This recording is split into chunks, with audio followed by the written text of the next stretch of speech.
congratulations on making a wise decision, choosing Richardson. It's a privilege for me to be back.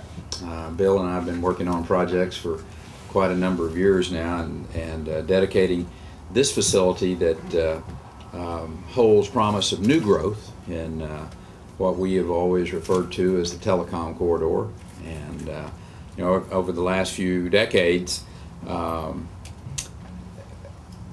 we've seen a number of city and state and even regional economies decimated. You think about the ups and downs that we've seen, and you've seen core industries fade away.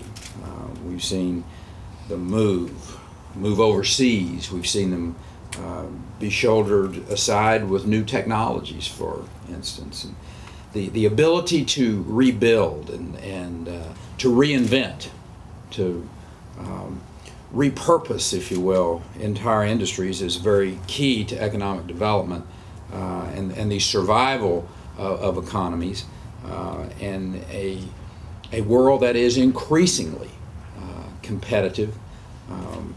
And this facility shows that Texas is still competing, we're still winning, and it's because of hardworking visionaries and committed economic development organizations who are willing to think bigger and work harder than anyone else. In Texas, we've worked very hard to cultivate an environment that is conducive to the creation of high-tech jobs, and an area where innovation is really rewarded and employers have the best chance to succeed. That environment attracts the best and the brightest researchers. It attracts thought leaders like Digital Realty Trust.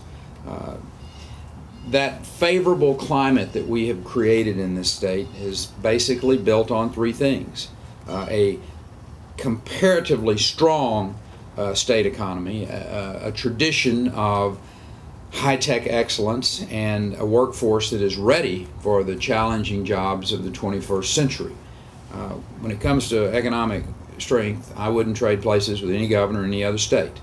Our unemployment rate is a full 1.5% below the national average. Our Texas employers have produced more private sector jobs than any other state in the nation over the last decade. Texas remains the top exporting state in the nation. We are home to more Fortune 1000 companies than any other state. And I attribute the core strength of our economy to a key factors, starting with most of the hard-working Texans that live in this state. Those folks are succeeding in an environment shaped by our commitment to low taxes.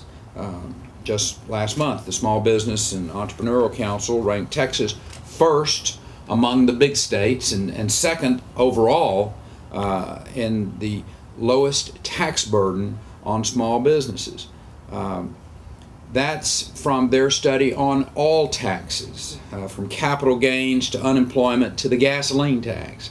So having that very light tax burden is a powerful message to entrepreneurs as they make decisions about where they're going to live.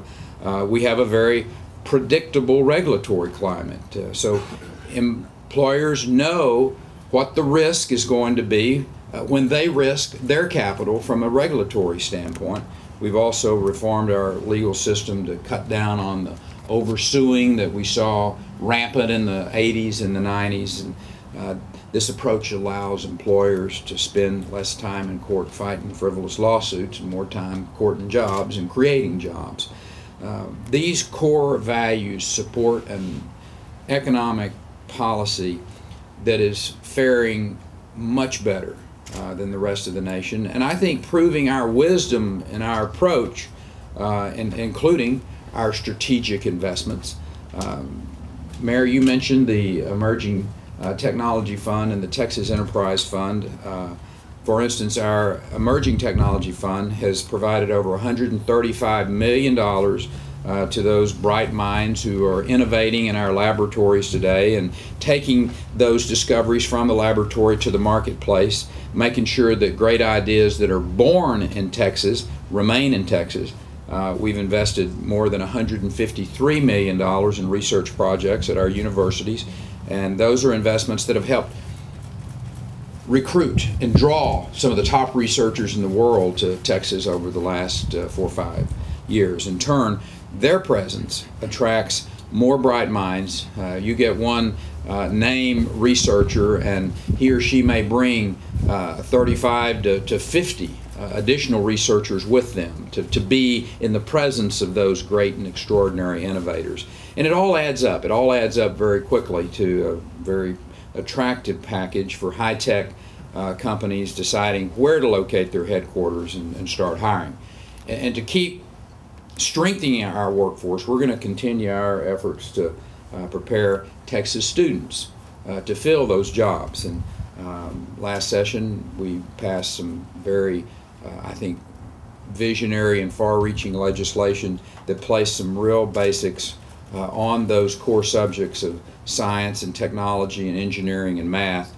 And those STEM academies are making a big impact on our state. I'm going to ask the legislature to increase the number of those STEM academies this next session of the legislature. I think that's the type of priority that we need to be focused on.